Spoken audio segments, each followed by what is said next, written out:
Katy Perry is, without a doubt, pop royalty.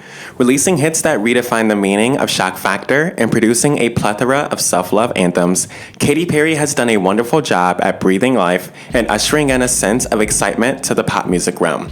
For the majority of her career, she seemed unstoppable, producing hit after hit, album after album, and even receiving the Billboard Spotlight Award for achieving 5 #1 singles off just one album, an award that has only been previously given to Michael Jackson for the work on his 1987 album titled Bad. It wasn't until the spark of the Witness era that people began wondering if Katy Perry's star power was finally starting to fade. The Witness album, released in summer of 2017, received mixed reviews, granting her a low Metacritic score of 52 out of 100. Her image in this era wasn't fully accepted, her Witness tour wasn't selling out, and it seemed that the general public was starting to lose interest in the California girl. While it can be harsh to witness an artist who was once on top be brought down by the masses, this type of backlash, in all honesty, isn't surprising, and it almost feels inevitable for every standout pop star. It happened to Lady Gaga with Art Pop, it happened to Kesha with Warrior, and it happened to Madonna with Erotica. It is normal for artists to experience highs and lows in their career, and it's always interesting to experience how they bounce back from the dark times. Ever since the end of the Witness era in 2018, Katy Perry entered what is known as a droplet era, which is a noticeable time span when artists sporadically drop individual songs rather than releasing a full body of work. It's a great way to continuously provide new music to your fan base in a streaming-dominated industry, but eventually your supporters will crave an album and subsequently a tour. On May 7, 2020, Katy Perry announced an upcoming album. While we don't yet know the name of her new album, we do know that she has a new single, Daisies, releasing on Friday, May 15th. Now, there are some rumors that Daisy is going to be a duet with Taylor Swift. Nothing has been confirmed, but if it's true, I'll be interested to see what they sound like together. They're both artists who know how to make a hit, and from a marketing standpoint, it may boost streams to have Taylor's name on the song. Ultimately, I'm just glad to know that their feud is over, and I'm more so excited for a new record. As we are prepping for the arrival of Katy Perry's newest album, I wanted to dive into some of her standalone releases since I haven't really heard any of them. I've only heard the Candy remix of Harley's in Hawaii, and while I don't know how similar it may sound to the original, I think the Candy remix is fun and great to work out to. From what I know, there are 5 independent songs Katy Perry has released post-Witness era. The most recent of these standalone tracks is Never Worn White, released on March 5th, 2020, alongside a music video that also announced Katy Perry's pregnancy. Throughout this video, we're going to examine the individual components of the song, and we'll also take a few pit stops along the way to talk about why I think this song is the perfect segue as we get ready to dive through a new era. Never Worn White is a powerhouse piano-based ballad that takes us through a humbling journey of fear infused with love. The track starts off with a short rendition of Phoenix Mendelssohn's Wedding March, a popular wedding song that is assumedly played upon the bride's arrival. In all honesty, I don't know much about weddings. I find them boring, they are longer than Harry Potter movies, and I only know of the song because of Madonna's incorporation of it during her 2004 VMAs performance that featured the controversial kiss with Britney Spears. While Katy Perry's rendition of the classic was extremely short, only a 10-second song to be exact, it did a wonderful job of setting the tone for the song and confirming that the subject will align with its title, Never Worn White. The title obviously alludes to marriage, since it is common practice for women to wear white dresses on their wedding day. Never Worn White also serves as a powerful title because of its cultural relatability. No matter what your stance is on marriage, it is still a fact that many women dream of one day being a bride. It is engraved in many cultures to strive for marriage and to view it as the most solidifying representation of love. While I think the concept of traditional marriage is losing its popularity with each new generation, I and many others still enjoy the concept of marriage, and Katy's willingness to voice that joy has a potential to bring in a wider audience, and in my opinion, this relatability sets her up well with the public as we prep to undergo a new era. As we settle into the first verse, we are exposed to Katy's hopeful future while we are also given some reflections of the past.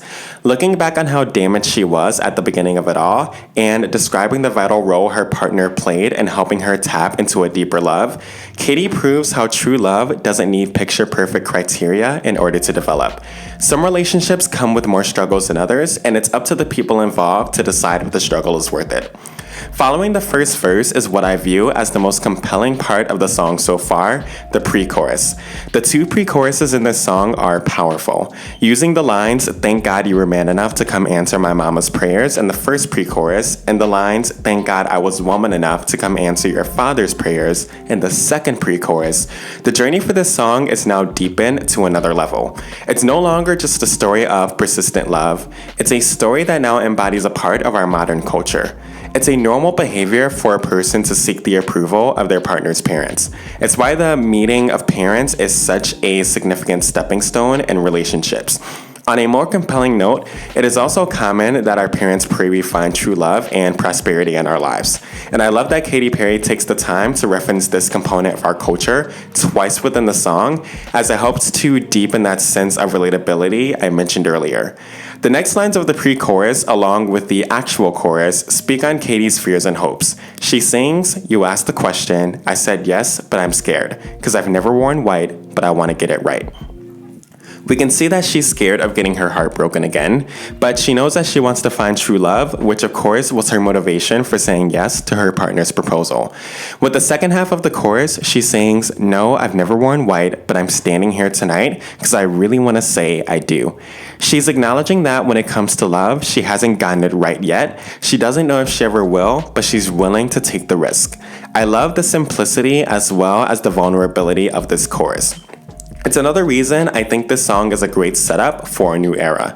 Vulnerability and honesty are both huge signs of personal growth. And with that personal growth also comes artistic development. The choice to keep the chorus simple shows me that the song wasn't created for the sole purpose of dominating the charts. While Billboard presence can sometimes be a byproduct of a great song, Never Worn White exists as a track that would only be tainted by outside affirmation. It feels organic and sounds from the heart. When we as an audience hear music like that, it builds trust within us that the artist in control is headed in the right direction, and I definitely see that for Katy Perry. The second verse adds a bit more to the vocal layering while following the same chord progression as the first. The great thing about verse 2 is that it sounds like a wedding vow.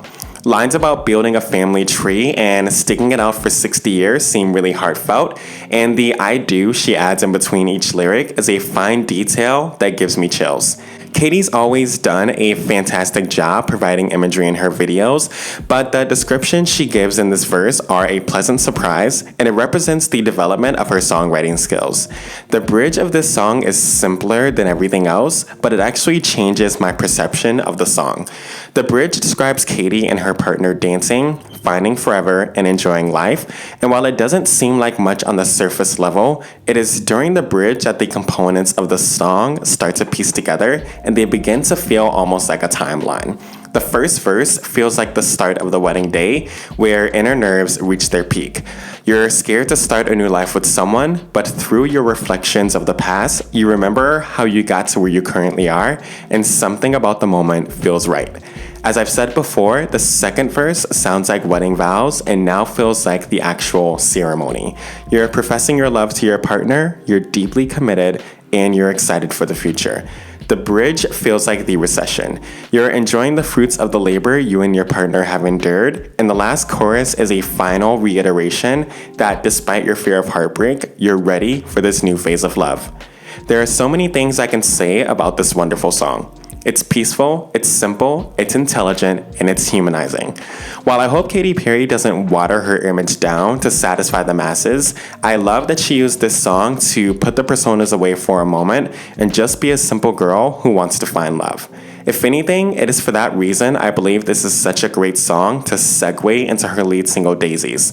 While all music eras come with their sets of highs and lows, achievements and disappointments, we as an audience are too quick to harshly judge artists for not always making the best choices while working in an industry that changes at an overwhelmingly fast pace. Not every era is going to be game-changing or innovative. Some albums are meant to help artists reach new accolades, while other albums are meant to showcase artists simply having fun with the music. We can always debate on what artists should be doing with their careers, but I hope that as fans we can simply enjoy the music and be grateful for new songs.